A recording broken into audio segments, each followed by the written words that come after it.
All right, good evening, everyone.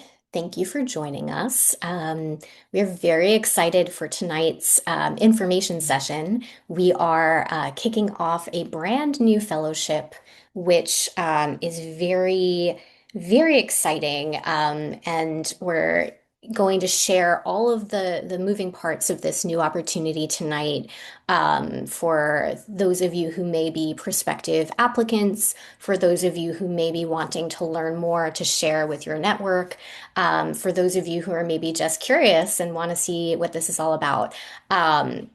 We're going to kick off tonight's session, which is for the New York Community Trust Van Leer Fellowships for the Visual Arts at Snug Harbor. This is an exciting new program. We're launching this open call for a full month. It'll close in March, and so we'll go through all the details of the application and the opportunity while we're here.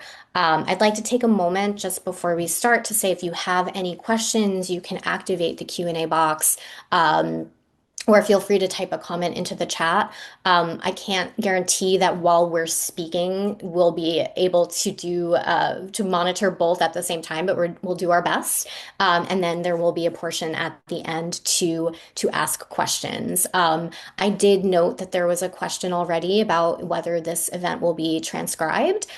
So I'm not 100% sure about audio transcription. I just saw a notification about that, but we will be recording tonight's information session and we will upload it to Snug Harbor's YouTube channel. So you can go back to this video, which should be posted by the end of this week, to then use it as a resource, if you're interested in kind of going back to it.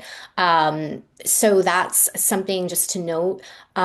We also will be sharing, again, we're sharing on our social media and through our e-newsletter information and updates about this opportunity and other programs. So I would just, encourage everyone to stay connected with us, and we'll put all of our social handles and everything in the chat throughout the evening. So that said, I'd like to take a moment to introduce myself.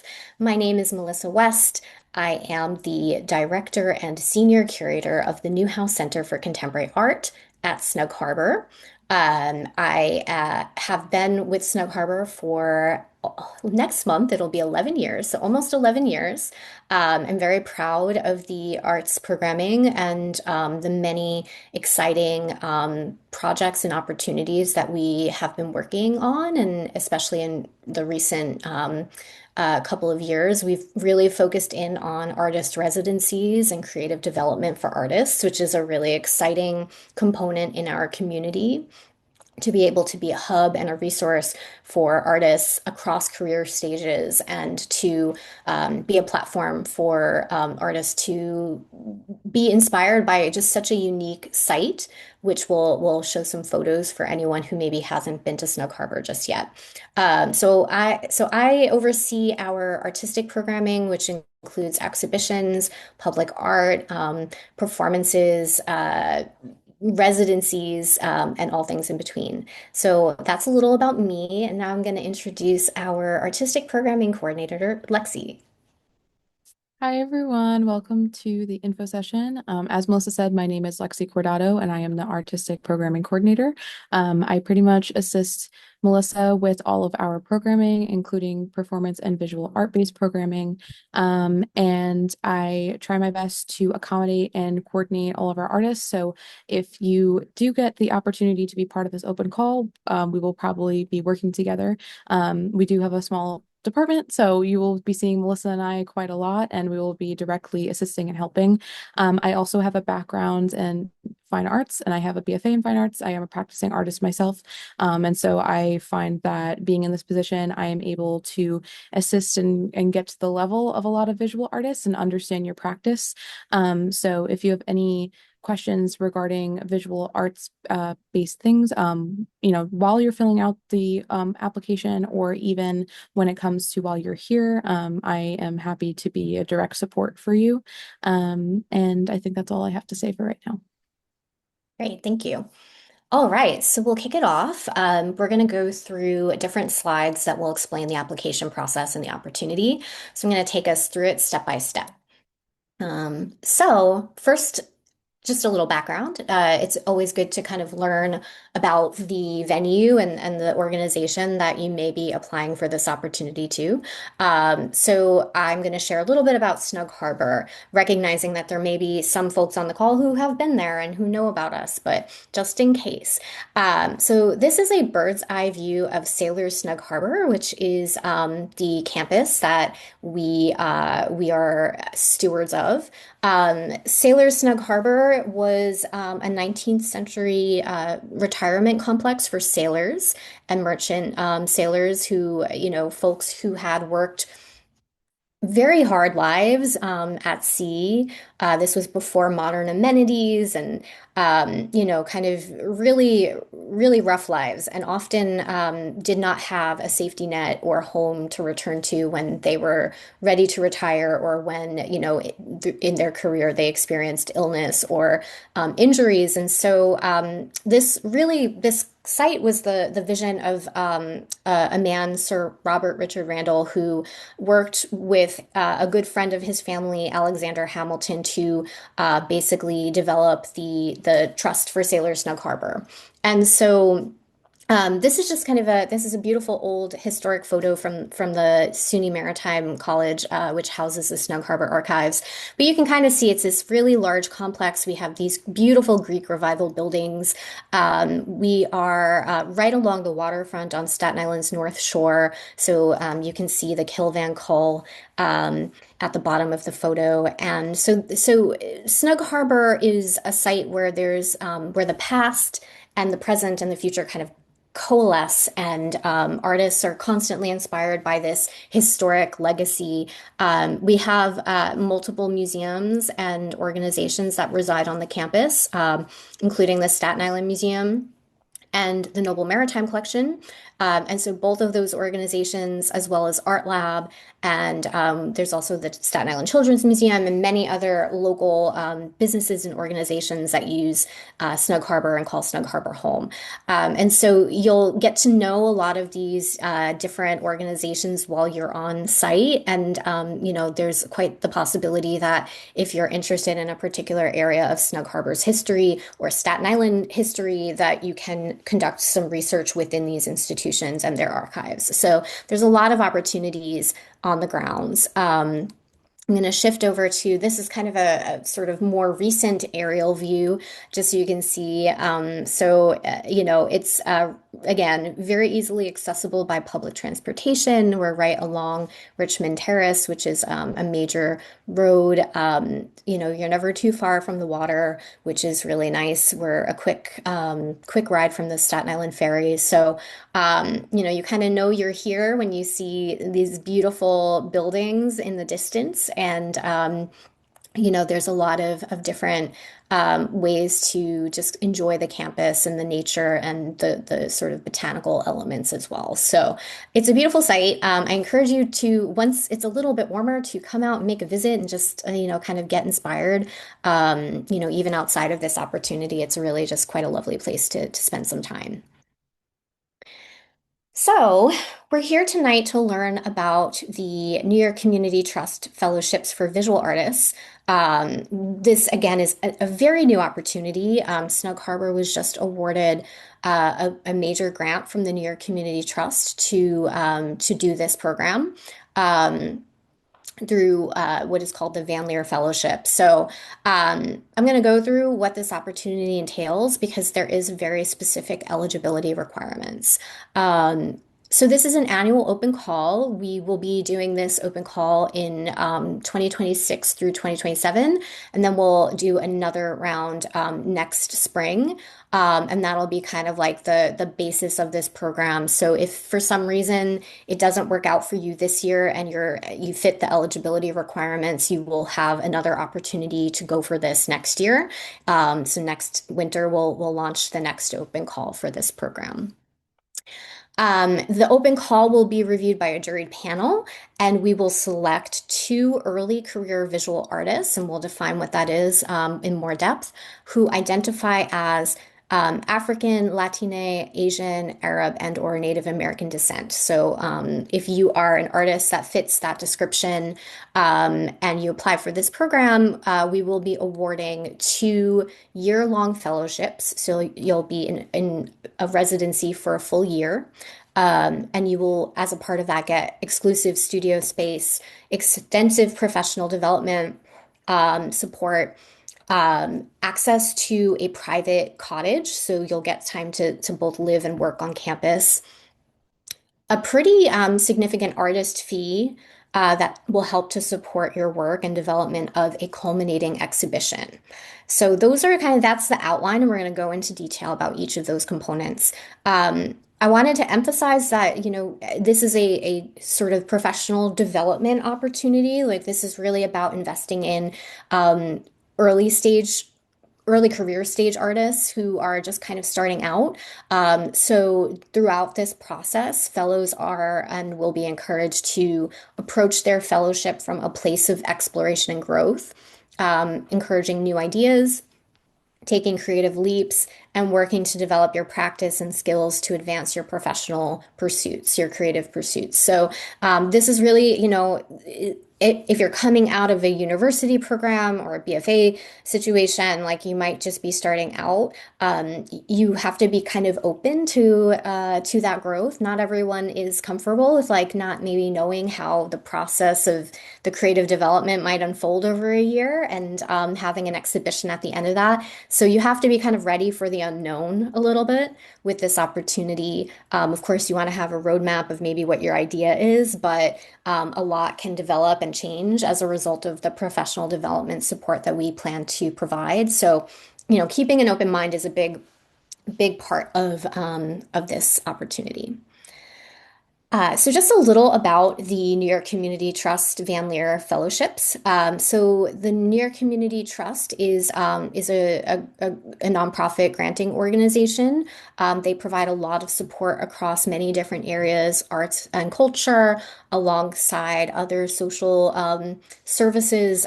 So they provide funding to support organizations who are doing important work in the community.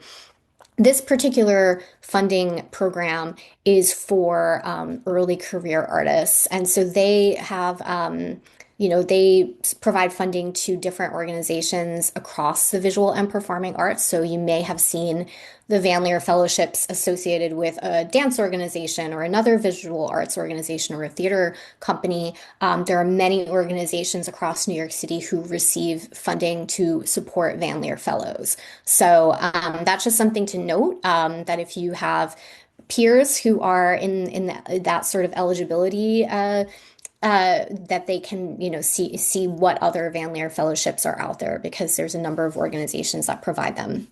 For this particular opportunity, we're focused on visual artists, but in general, this granting program is to basically provide support for young artists who aspire to have a career in the arts, and so professional opportunities around that.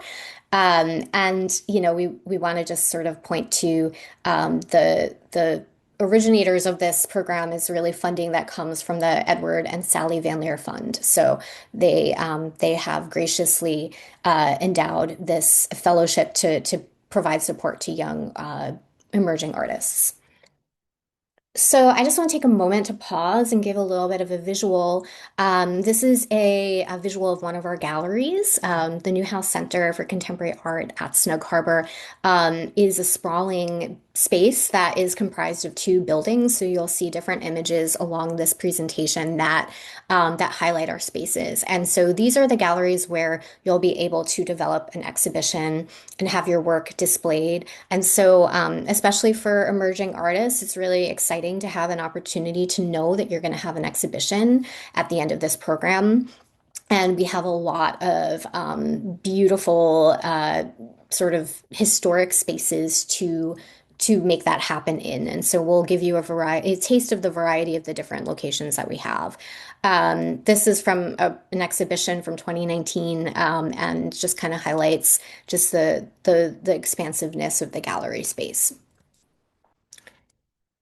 So I'm going to start by highlighting the program objectives for the Visual Artists Van Leer Fellowship at Snug Harbor. So our three program objectives are to provide young Alana visual artists with robust professional development alongside studio space and support to develop a new exhibition. And so again, Alana is artists who are of African, Latine, Asian, Arab, or Native American descent. And so if that fits your profile and you are an artist who is between the ages of 18 and 30 years old, that would sort of put you in a nice position to apply for this grant. So again, um, provide young Alana visual artists with professional development and support to develop a new exhibition. Additionally, we aim to create a supportive environment for artists to take creative risks in their process, practice, and vision. So, again, providing you a space to do that, to kind of push yourself, to expand what possibilities there are around your work. And the third program objective is to incubate discourse and community engagement around new ideas and artistic expression. So while this is an opportunity for visual artists who fit those eligibility criteria, we really do want artists who are thinking a little bit more beyond just their own practice and thinking about how their practice can engage with the community or the sort of social discourse that we're in. And so, whether you're a Staten Island based artist or an artist who is from New York City but not from Staten Island, you still have an opportunity to think a little bit more beyond just your studio practice and how you can connect in with the communities that are here. So, just a little sort of brief on the open call timeline. So again, the submission deadline is coming up. We have a couple more weeks. Monday, March 16th at 11:59 p.m. Eastern Time. So I would put it in your calendar, mark your dates, and maybe set a reminder to try to get your application in maybe a couple of days before that deadline. The application will close automatically at midnight, so on March 16th, on March 17th, technically. Don't, I always encourage people to do their work early, try not to wait till the very last moment. But that deadline is pretty fixed. So try to work on your application in the meantime. Um, the application guidelines are online on our website, which is listed here, and we'll plug it into the chat. So that's our open call page on the website, and that's the only open call we have right now. So all of that information is there, and you can access it at any time. I want to just remind everyone that incomplete, ineligible, or late submissions will not be reviewed. So that's why it's critical to just do your best to work on this application beforehand and make sure you get it in by the deadline. So this is a new program. So we're in a learning mode. We will be doing a panel review process over this spring. Selection notifications will go out to all applicants no later than the first week of June. In an ideal situation, we will definitely do our best to get that out sooner, but I wanted to give us a buffer of time as we are kind of doing this for the first time. And we're also using Slide Room for the first time. So we're getting to know the application portal as you are really. And so that's the timeline for notifications. So whether you're successful in this fellowship application or not, you will get notified no later than the first week of June. Our fellowship period will take place in what we call fiscal year 2027, which starts on July 1st. And so July 1st of 2026 through June 30th, 2027, will be the fellowship period. And at the end of that fellowship period, um, you will have an exhibition presented at the Newhouse Center for Contemporary Art. We don't have exact dates for that yet, but that will be taking place in the spring of 2027. The award. So this is what the artists who are selected for this opportunity will receive. Two selected artists will receive a $15,000 residency and exhibition honorarium. This will be dispersed based on a phased schedule. So it will not be one lump sum. It will be given out along the way as certain milestones of the residency are met. Um, and the purpose of this honorarium is to support the fellow in the development of a new exhibition project. And so that's really kind of the goal, that those resources can support you and your livelihood and your professional growth, but the real outcome of that residency honorarium is for the development of an exhibition. In addition to that, we will provide a $2,500 professional development stipend, which is for you as a fellow to use at your discretion for professional development, whatever that means to you. In an ideal scenario, that means, if you're working in a particular medium, maybe you study, take a class, or maybe you go and kind of have the opportunity to do a mini residency or retreat in that time. Or maybe you want to, kind of invest in tools or certain skills. That $2,500 is there for your professional development to be used within the residency period. The fellowship also includes a 1 year exclusive access to a private studio located at Snug Harbor. So that's a very exciting opportunity so that you'll be able to live and you'll be able to work you'll at Snug Harbor, which is this beautiful historic site, and get inspired by it and get kind of into it. So that will have some examples of studio spaces on site in the presentation. So you'll get to see, kind of a taste of what that will look like. It'll be your dedicated space, so you will be the only inhabitant of your studio, and it'll be your private, studio space to set up and kind of really engage in your process. In addition to that, we'll also provide 2 weeks of access to a private residence in one of our historic cottages located at Snug Harbor. And so that's the opportunity to live work. This is kind of a dedicated, like, short window of time, and we can sort of play with when that happens based on the needs of the fellow. So that could be toward the end of your fellowship when you're getting ready to install your show. Sometimes it's nice to have some dedicated time to really kind of just be in the zone with installation. Or maybe you're interested in getting some more kind of dedicated time while you're in the creative process. And so we'll work with each fellow to come up with a schedule to support some live work time on campus. In addition to that, we also will provide documentation, photo documentation of the work. So the exhibition that we launch, we will make sure that there are installation photos taken and that you have, nice new documentation for your portfolio. We will work with a local professional photographer who can help support the process in that way. And then we also provide professional development and support through training sessions. And we will do this on a sort of regular monthly basis that we'll coordinate with the fellows and hopefully have the opportunity for both of the fellows to be present at the same time so that it's sort of a little bit of a cohort in that way. The training sessions will vary in terms of just different aspects of building a career as an artist. So you'll get to do a little bit of a deep dive in marketing, budgeting, in curatorial, if that's something you're interested in kind of thinking about, like how do you curate your work and or the work of your peers. Exhibition design, how do you put an exhibition together? What are the sort of basic principles of that?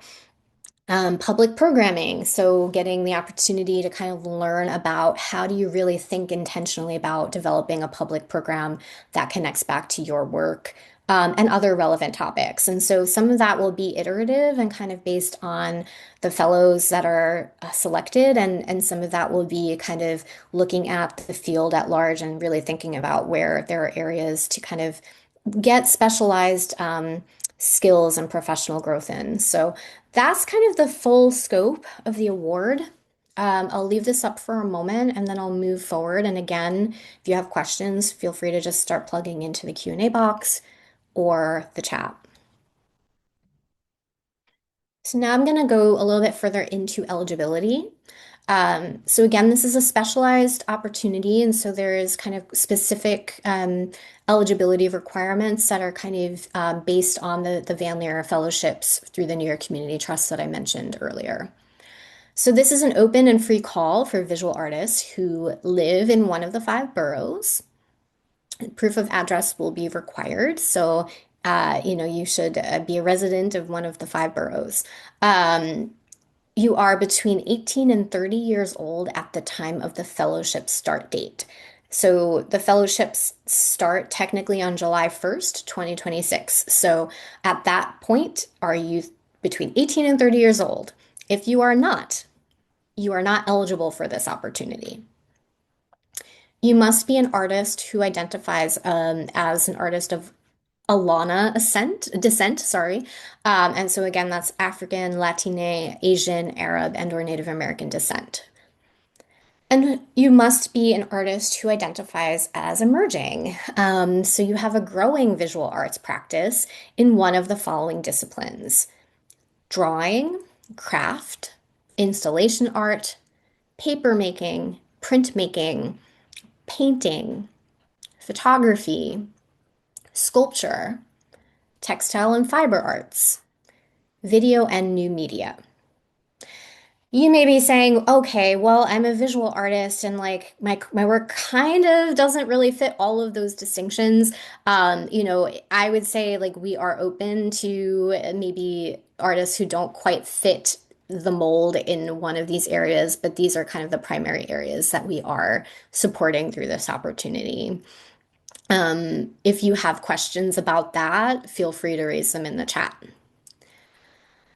I want to emphasize the following ineligibilities. So, if you are an applicant who is enrolled or will be enrolled in a college or university degree granting program between July 1st, 2026 and June 30th, 2027, you are not eligible to apply.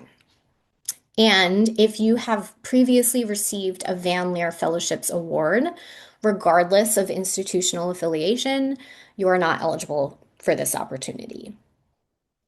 So this is the full scope of the eligibility requirements. We tried to be as specific as possible to ensure that, there's no confusion around that. But of course, like there's always questions. So if you have one, just throw it into the chat. Program requirements. So these are the requirements of the fellow during the time of your residency. So utilizing your studio, being an active participant at Snug Harbor, making sure that you're using your space. Meeting with curatorial staff, so that's the team that you see here, me and Lexi, on a designated monthly basis, and that'll be an opportunity to check in, see how things are going, raise any questions or concerns, and we hope that, that will be a very generative space for you to get to know the team. Present your artwork in a culminating exhibition in one of the Newhouse Center for Contemporary Arts galleries. Participate in several public programs over the course of the fellowship year. And so that's an opportunity for you to get to know the community, for the community to get to know you and your work. That can take the shape of open studio, workshop, artist talk, things of that nature. Participate in scheduled professional development sessions. And so some of these development sessions will be in person and some of them will be on Zoom with industry professionals who are going to share and support you in sort of building skills in marketing, budgeting, exhibition design, community engagement, and other areas of the field.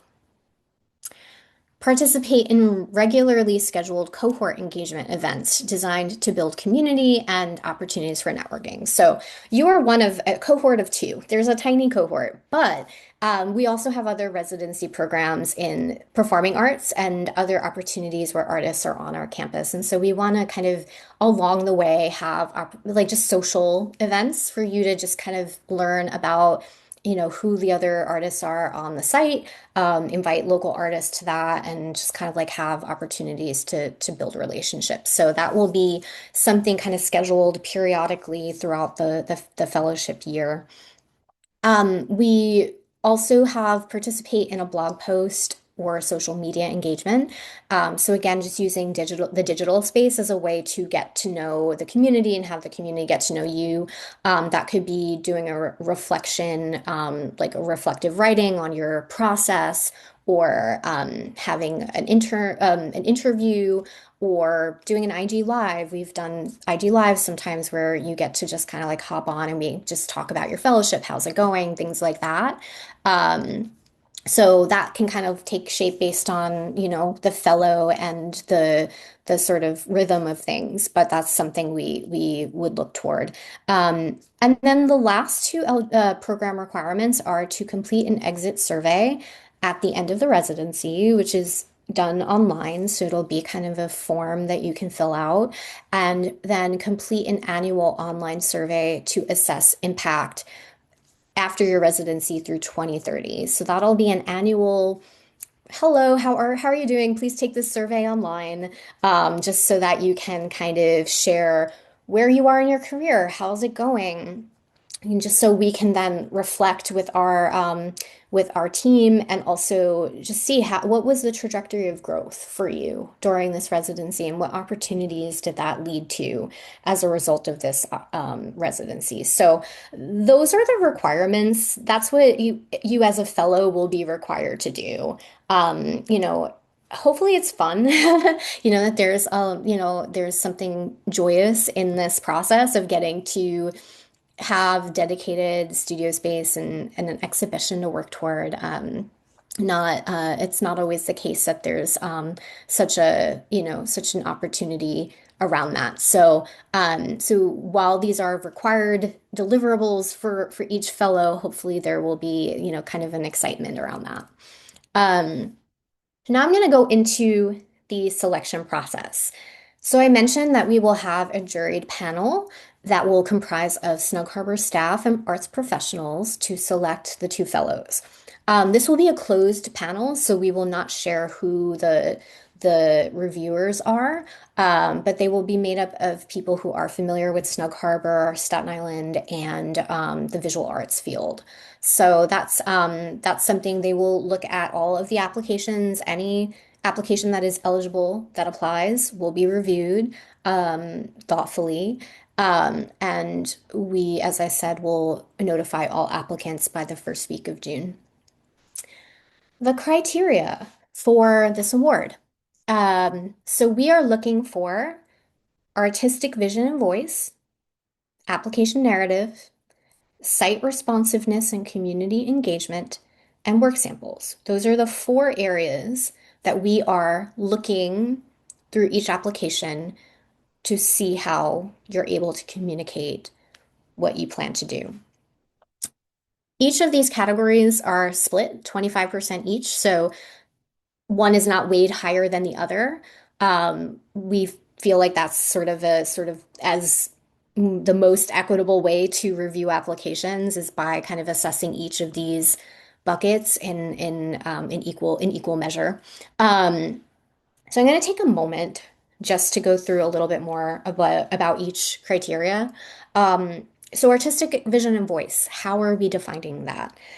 So this is a place for you to express your overall vision for your work, to communicate originality and a unique aesthetic voice, that you are an applicant that displays rigor and commitment to craft, that you demonstrate being comfortable with being immersed in the creative process. Again, taking a sort of leap of faith that you're pushing yourself and pushing the boundaries of your practice. So, also telling us why this fellowship would be crucial to and benefit your career objectives now. Like, why is this the right time for this fellowship for you? Um, we're also looking, as we look through the narrative, like that you're communicating your ideas, that they're compelling, that they excite and motivate the panel. Like, we want to see more. We want to see what this person can do. Um, you also are communicating through your application a need for professional development and, again, a commitment to creative growth, and that you have clear goals that can happen over the year. So maybe you want to think about, like, what can I actually accomplish over this next year? How can I push myself a little bit out of my comfort zone? But what is a sort of realistic jump in my process, like a realistic kind of growth in the next year? Um, in terms of site responsiveness and community engagement, Snug Harbor is such a unique site, and there's so many layers of history and culture and architecture. It's not required that your exhibition project be specifically about that, but we want to see that there's some kind of conversation happening between you and the setting, and the environment of Snug Harbor being on Staten Island. So through your narrative, how can you express that? And then just thinking about, again, like, how is your project a little bit bigger than yourself? So is there an opportunity to connect with the community? Is there a particular community that you want to engage with? And just really bringing that to light through your application. And then finally, your work samples. Your work samples should communicate your your artistic work. How does it look actually in practice? A lot of people can write a lot of things, but how does that translate into your actual sort of practice? Um, so samples should clearly demonstrate your technical and creative abilities. They should translate your written ideas from your narrative into your practice and should inspire a sense of curiosity with the panel. That's kind of subjective, but it's like, show us your best work. What is your strongest examples, and how can they, like, entice us to want to see more and to see and recognize that potential in your work? So those are the areas that we're looking at. And if you have any questions about that, feel free to plug it into the chat, and hopefully we can answer them along the way. So applications, are often, like, you're working on them, you're trying to, like, get all your things down. I would say, it's always best practice to make sure that you are, like, filling out your answers in some other space, whether it's on Google Docs or if you have Word, or, making sure that you're writing it down in a space where you can copy and paste it into the portal, because you just want to have a place that you're working on this so that it's saved, that you can go back to it, you can use it for future applications. So that's just one tip. And then in terms of the application questions, there's four sections of the application. There's a quick eligibility questionnaire, so asking you, do you fit all of the eligibility criteria that we talked about earlier? Um, that section is very brief. It's right at the beginning, followed by applicant information. And so that's just asking you about your visual arts discipline, your artist bio, your exhibition project description, and your fellowship goals. And then finally, well, the third piece is your portfolio, your work samples. So you have space to submit 5 selections that best represent your work. And so that is images. So we prefer JPEGs, for images. I think that's the file type that you can upload. And then we recognize some visual artists who may be working in new media and video and, like, other forms. You may have some video and or audio links to share. So we will review audio and video links that are relevant to your work with up to 2 minutes each. So you have your choice of images, video, or audio links, 5 in total, max. And we will review each of those, and there will be a space to put the description of each work sample. That is finalized by a demographic survey. So this is for us to sort of assess how our outreach efforts are going. And for any open call we do, we include a demographic questionnaire at the end. It must be completed. though if you do not wish to respond to individual questions, there is an option for that. And this just kind of like helps us to make an assessment and see how we did in terms of reaching um, far and wide. And essentially, we do not share that information. We do not share demographic information with the panel. We only use it in an aggregated view to like kind of just share with our final reporting for funders and as a team as we're kind of learning from the open call. So that is shared in the aggregate. It's anonymous and it will not be shared with the panel. So the application portal is on Slide Room. And I mentioned that we are using Slide Room for the first time, so this is sort of a new thing for us. But Slide Room is very user-friendly and very efficient at collecting information. We had previously used Google Forms for open calls, and it's a lot of work for us and the panel, and probably for the applicants as well. So um, we'll plug again the application portal link in the chat. This is a view of the application portal. When you are, kind of looking at it, you will be prompted to log in. And if you do not have a login, you have to sign up for a new account. You basically hit the apply now button and it will prompt you to do that. It will collect your basic contact information before going into the narrative. And you can also, if you look at it, there's a link to preview the full application. So you can click on that button and it'll kind of show a drop down of like, here's all the different fields. So as you're working on your application and preparing for it, it's good to just have that full view so that you can just take it from there. Um, so there's questions again, like the sort of narrative questions. We'll ask for a link to your website. We'll ask for which category of visual artist you identify as. We'll ask for a bio, your artist bio. Um, you'll be asked to describe the exhibition project that you're proposing. Um, you'll be asked what you're hoping to achieve through this fellowship and what your goals are for the fellowship, and also why Snug Harbor is an ideal venue to develop and explore your work. Um, you'll also have some space to talk about any equipment or technical needs that you have, and any additional information you want the panel to know. So there is space for that. So all of this is viewable on Slide Room. I would say you can start working on your application. You don't, even if you end up not submitting it, you can still, draft an application in Slide Room and start working on it.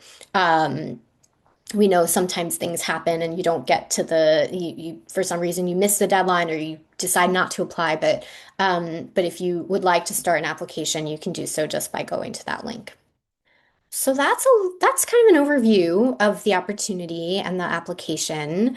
I'm gonna pass the mic to Lexi, who's gonna walk us through just some visuals and background on some of our spaces and previous exhibitions. Sure. I first want to apologize. I'm having a little bit of internet issues, so please let me know if my audio is cutting out or anything. But yeah, so I'll just briefly go through pretty much what we're offering. As said, you can get up to 2 week access to living into these cottages as a visual art resident. So these cottages are from the 19th century, built around the 1850s.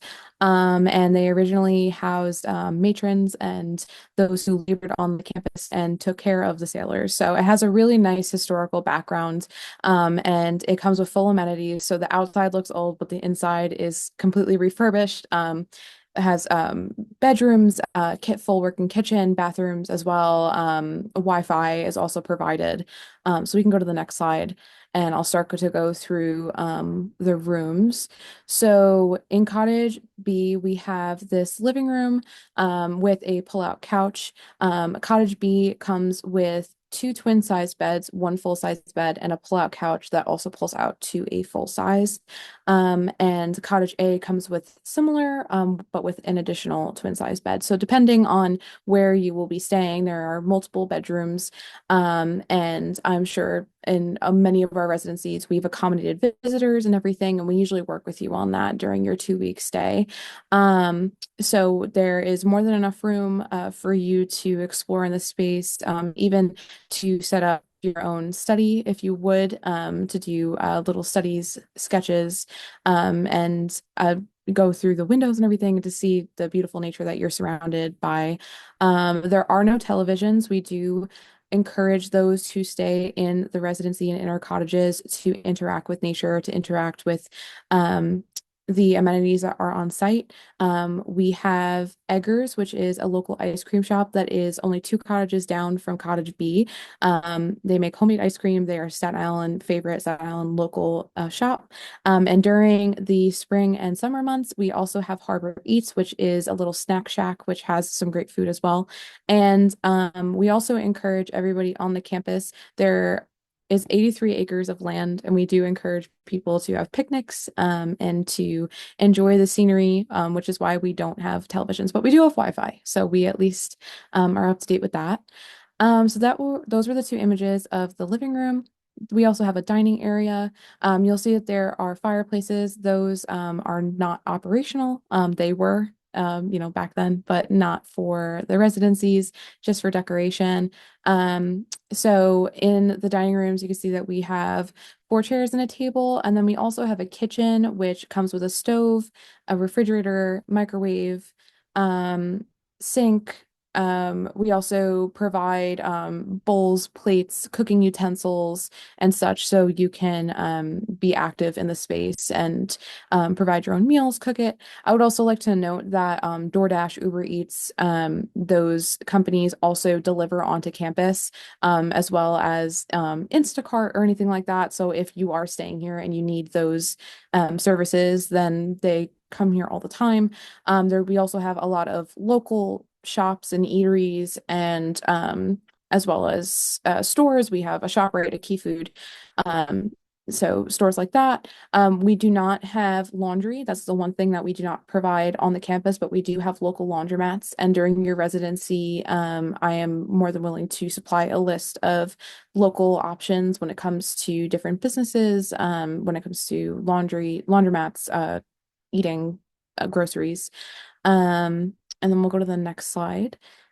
So this is an example of the bedrooms in Cottage B that has 2 twin-sized beds. This is a little bit of an older picture, so we also have, some furniture in between, bedside table, a small couch.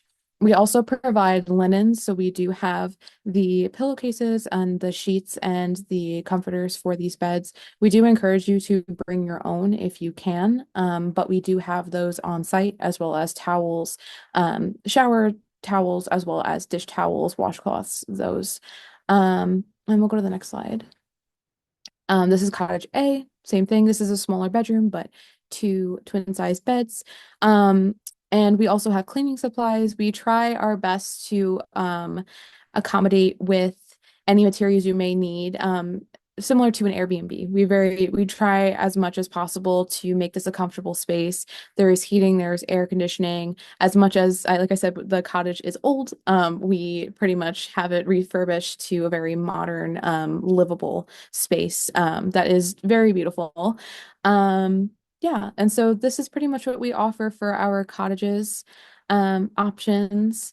And so I'll just go right into the artist studios. So this is an example of an artist studio. It is a pretty wide floor plan, as well as really excellent lighting. This is an example of just how one artist on the campus decorated as well as used their artist studio. So it really is customizable, up to you. However you feel comfortable, however you function. We are more than willing to work with you in making this space as workable as possible for your medium, for your practice as a visual artist. And then there's another example right after this. This is another one just showing, the different ways, everyone functions differently, everyone makes art differently, everybody has a different process. And so depending on your process, you can use your studio in that way. But there is beautiful lighting. You can see if you are a landscape artist, this is also perfect as well, because you have an immediate reference point right outside the window. But yeah, so these are our two examples of some artist studios and how artists have used them in the past. And then I'm going to start getting into some of our past exhibitions. Um, as it was previously spoken about before, this is our first time doing the Van Leer Fellowship. So this is not exhibitions that were in accordance with visual artist residencies, but these artists did reside and did work in our spaces.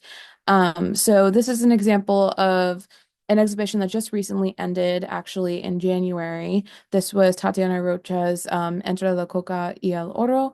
And she utilized the space, our Building C main hall gallery. The main hall and Building C itself is the oldest building on campus, dating back to 1830, 1831. And it was the original dormitory for the sailors, and also housed the governor as well of Sailor Snug Harbor. So you can see that Tatiana in this exhibition really activated the space, and her artwork really kind of indulges in the historic aspect of the space. And so this is something that you can most likely think about when you're thinking about your site responsiveness when going through your application. And we have our next exhibition that was also running at the same time. We have Nylat's Sensorial Fusion Art and Architecture. This is an artwork that actually utilized our hyphen space. And by hyphen, we call the hyphen the hallway that connects two buildings. So originally there were historic buildings and they decided to build and connect them. So the connection point is what we call a hyphen. And so this is a really interesting way that someone adapted their artwork to our architecture, which is also something that you might find related to your artwork. This artist in particular, I know, used woodblock prints on top of sheer fabric, which is really interesting. So I would encourage you to think outside the box and to consider exploring and experimenting with your art in something of this way. If you are a printmaker or an artist of that caliber, this is a really interesting way to interact. Not saying to copy it, but as inspiration, because this is a really great way to engage guests in the audience with your exhibition, which will culminate at the end of your residency, with interacting with architectural aspects that are not very common nowadays, especially in a gallery space that was based in the 19th century. And then we can go to the next one, which is Abuela's Kitchen. This was curated by Kelly Villar, who is also from the Staten Island Urban Center. This was in Building G. Um, if you remember from earlier in the presentation, there was another image that was also showing Building G in its galleries. In Building G, we currently have 4 spaces, and 2 of them will be used for your exhibition, one for each artist, I believe, right, Melissa? I just want to confirm that. Great. Okay. So very similar spaces. They are just opposite of each other in the hallway. And it is a wonderful space, white wall gallery for you to show any caliber of artwork. We've shown photographs on walls that have been framed, as well as you'll see that there's an oil painting, and also interactive elements in this exhibition that was really interesting as well.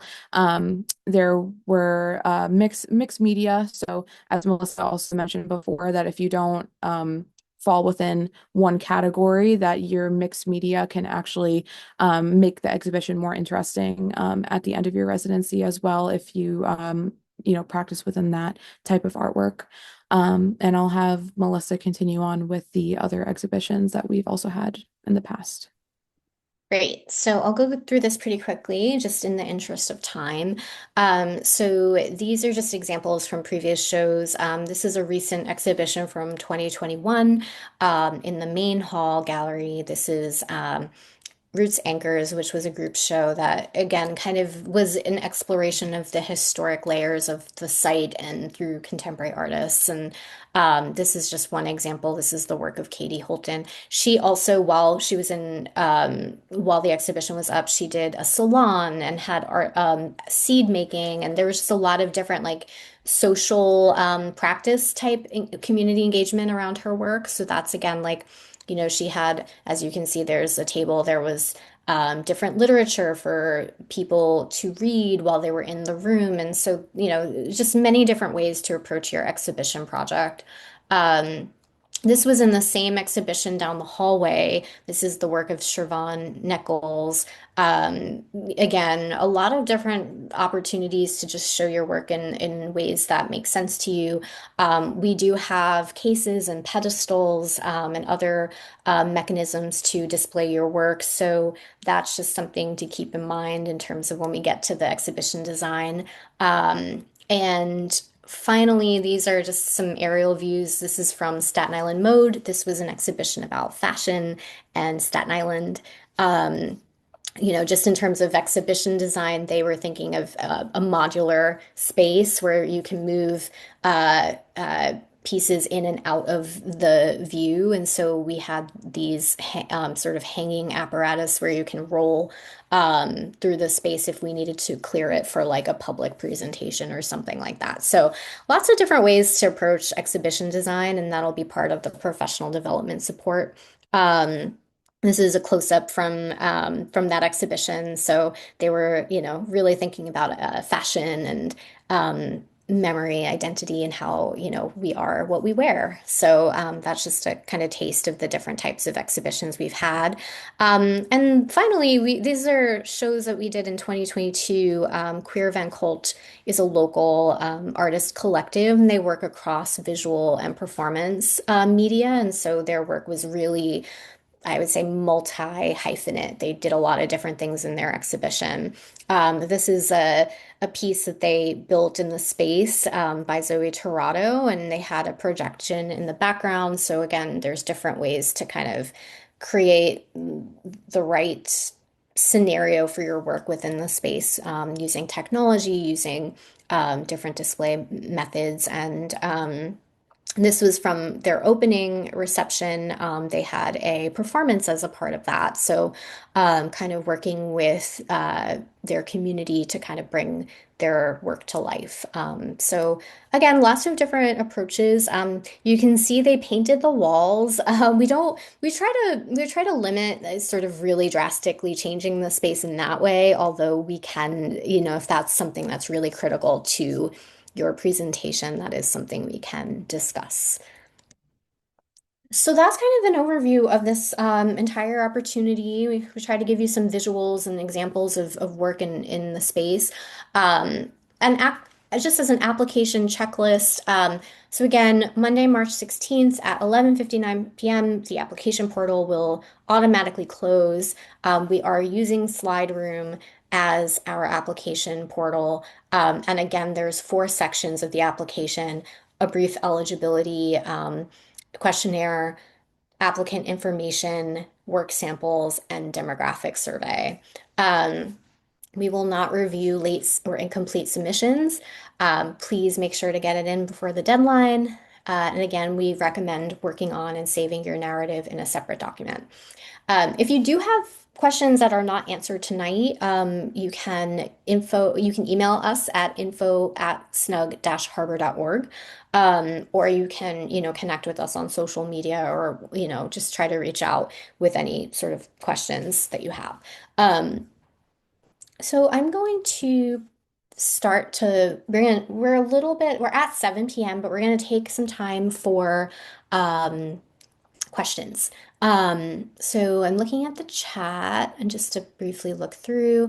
Okay, so what is the time commitment required for doing this? Will we be able to maintain jobs while doing this? So yes. So the time commitment we talked about, there will be like a monthly meeting that will be, based on your schedule and availability on site in person, ideally. We're going to try to package the professional development sessions in that time, kind of maybe designating a half of a day, or, whatever that looks like. But in general, if you work, you absolutely should be able to maintain your job outside of this fellowship. You will have exclusive access to your studio space, so that your your use of the studio space is really dependent on your availability. I would say, how you as an emerging artist are going to have to figure out that balance of how to juggle a job, whether that's full-time or part-time, with a creative development opportunity like this. We definitely want you to immerse yourself in it to the extent that you're able to do that. But we do not expect that that will, take the place of working. So I would say, hopefully that answers your question, but if you need further clarification on that, let me know. Um, I would say, yeah, that's a common theme for artists, right? Trying to figure out that balance. But you can use the studio space on the evenings or weekends. It's really up to you to figure out how to kind of work the fellowship into your life. So thank you for that question. There's a question in the chat. Is there a kiln anywhere on site?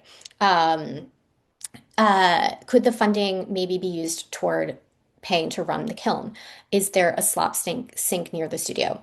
So the short answer is yes, there's a kiln on site. It is within another organization known as Art Lab. So if you're familiar with Snug Harbor, Art Lab is a school for fine artists, and it's right on our campus. And they do have a kiln. They also have like an open studio opportunity, like once a week, where like you can go and use their kiln. But we can also work with them to potentially, have you access that kiln. There's also a local studio that's nearby that has resources and a kiln. I forget the name of the studio. Lexi, do you know? Is it Clay and Kiln on Castleton? Is that the one you're thinking of or no? It's not. There's another one, but it's also in that area. So Okay. the short answer is yes. And then could you use the funding to whatever resources it would take to use a kiln? And the answer to that is yes. You can absolutely use your funding, your professional development stipend, or and or using a portion of the honorarium to if you need to use it for that to help support the development of your exhibition. So those are the questions in the chat. And then I know there's the Q&A box. So I'm going to shift over to the Q&A box. But at first I have to find it. Um, Q&A. Okay. So I only have one question in the Q&A box, and that was about transcription, which I believe we answered sort of. I can't guarantee that it will be audio transcribed, but we will be recording and posting the video. Um, Next question. If you need to create a website or social media platform for your art, will that affect your application? Do you mean to say that you don't currently have a website or social media platform for your art? If that's what you're suggesting, I would say there is a question in the application that requires a link to see your work in some way, whether that's a social media website, there's portfolio sites online. So I would say you do need to provide some kind of online link to your work. It does not have to be highly sophisticated. It doesn't have to be like super involved. It could just be like a couple of examples of your work and kind of just a little bit about you. But that is a question in the application, so you do need to provide a link to some type of online presence that you have publicly. Would I be able to suggest an option and you can Sure. absolutely tell me? Something that I've seen previously is that you can make an Adobe PDF that transfers as a link. If that might be an option that you would suggest for people to use, that they create a digital portfolio that has their work as well as the title, the medium, the dimensions of it, and also including a bio about themselves as well. Do you think that that would be an option for people to have instead of a website? Yeah, I think that that could suffice. It's a required question, and so like you do need to provide something, and ideally it would be some kind of like online presence that is publicly viewed. But in lieu of that, we could accept a link to an Adobe PDF or something like that. Does Snug Harbor have any connections, formally or informally, with the maritime companies along Richmond Terrace? So the short answer is yes. We have a relationship with the Noble Maritime Collection, who is an on-campus museum that celebrates the maritime history of the site. We have they're one of our campus partners. They are pretty involved with Cadell Dry Dock. That's connected with their board. Cadell Dry Dock is, on the working waterfront. And if there are specific maritime companies that you're interested in, we can definitely connect you with the Noble Maritime Collection as they have a lot of those relationships kind of baked into their programming. So the short answer is yes. We'll give a couple more minutes if there's any other questions. I think we've hit all of the questions that have already been posted. Um, I Would we be see, able to clarify? yeah, I'm so sorry. I sure. just realized that there was another part to one of the questions previously asked about the slop sink. Would we be able to just like clarify when it comes to that as well? Sure. So there is no slop sink in the studio. And I have to be very honest, these are new studios that we're activating and I don't know if there is a proper slop sink in that on that floor. That is a question I can get back to you on.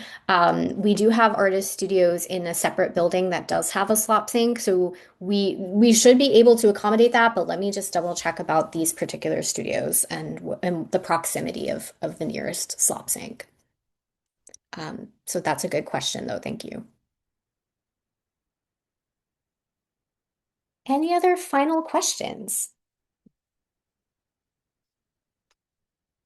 All right. Well, thank you so much, everyone, for your interest and for taking the time to sit in today. I know it's a lot of information. I do see another question. What's the plan for video exhibitions? So again, each exhibition will kind of be developed by the artist in tandem with our team.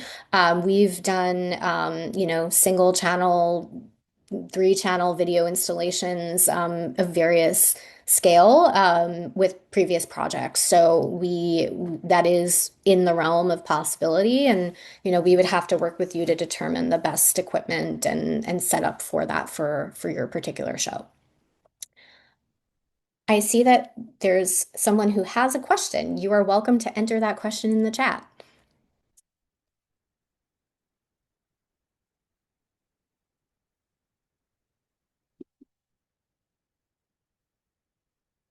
And we'll give it a minute if you'd like to post your question.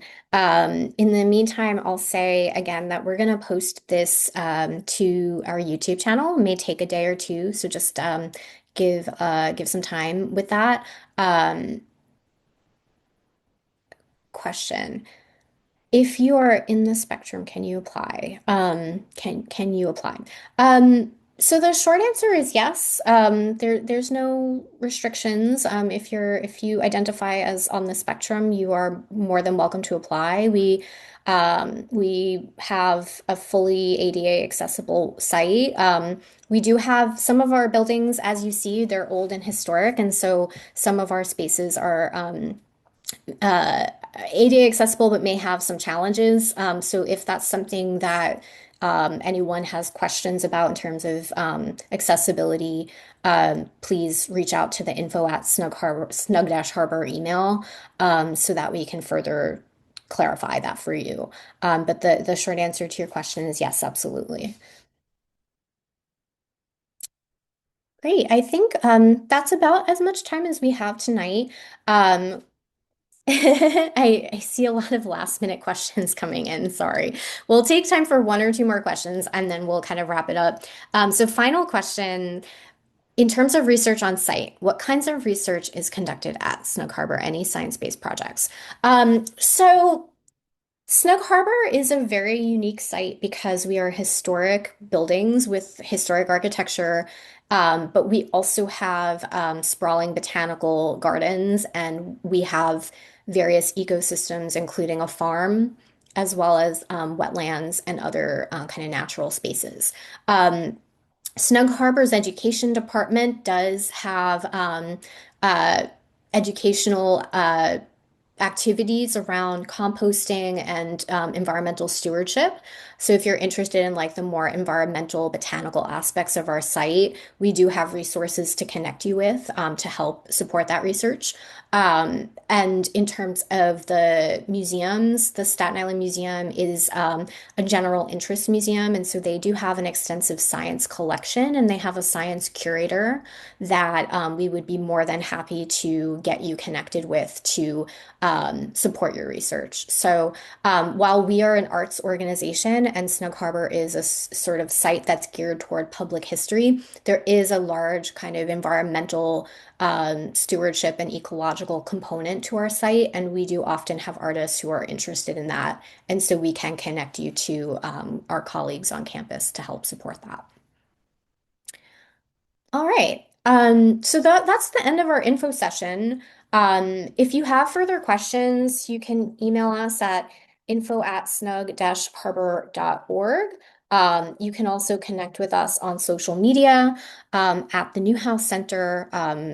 That's the arts social media for Snug Harbor, but of course, Snug Harbor has its main Instagram and Facebook page. So you have ways to connect with us. We're going to post this so you can go back as a resource. Again, please get your applications in by March 16th at 11:59 p.m. And if for some reason, again, that it doesn't work out for you this year, next year, if you fit the age and eligibility requirements, please consider applying then too. So we'd like to just thank you for your time and hope to see your application in the mix as we go through this process. Thank you so very much and have a great night.